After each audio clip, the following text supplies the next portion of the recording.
Nasira ang isang toll booth sa NLEX matapos sumabit doon ang isang truck sa Valenzuela. Ayon sa pahinante, hindi raw pantay ang kalsada. Ang sagot ng pamunuan ng NLEX sa pagsaksi ni Tina Panganiban Perez. Natanggal sa pwesto ang toll booth sa NLEX Paso de Blas southbound exit. Sumabit kasi roon kagabi ang likuran ng truck na may kargang feeds. Walang nasaktan sa insidente. Tumangging humarap sa kamera ang driver at pahinante. Pero kwento ng pahinante sa GMA Integrated News, hindi raw pantay ang kalsada kaya tumagilid ang truck.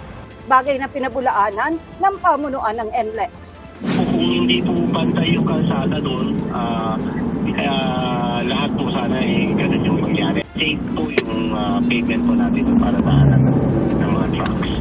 Yung initial finding talaga is na miscalculate niya kaya tinamaan niya yung toll booth. Fortunately, dedicated sa RFID yun yung lane na yun. So, wala po kaming personnel doon. Natanggal na ang nasirang toll booth. Mag-aalauna na ng hapon ngayong Webes at sa mga oras na ito, hindi pa rin pinadaraanan ang isang RFID lane nitong Paso de Blas southbound exit matapos bumangga ang isang truck sa toll booth nito.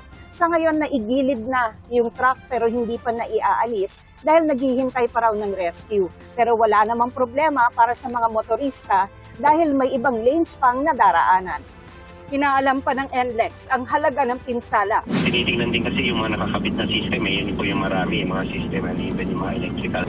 Ipinaubaya na ng NLEX sa Valenzuela City Police ang pag-iimbestiga.